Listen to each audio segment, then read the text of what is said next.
Hello guys, এখন আছি আমি আমাদের নদীর গাভায় বসে। দেখতে পাচ্ছ নদীতে বান যাচ্ছে।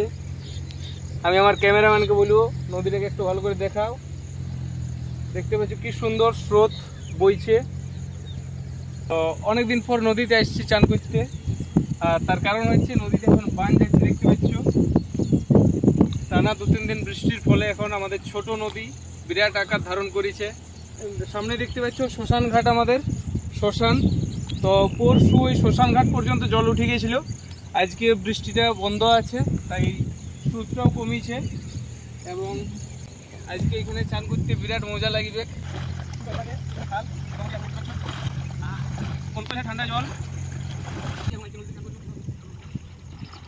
ভালো খেলছে।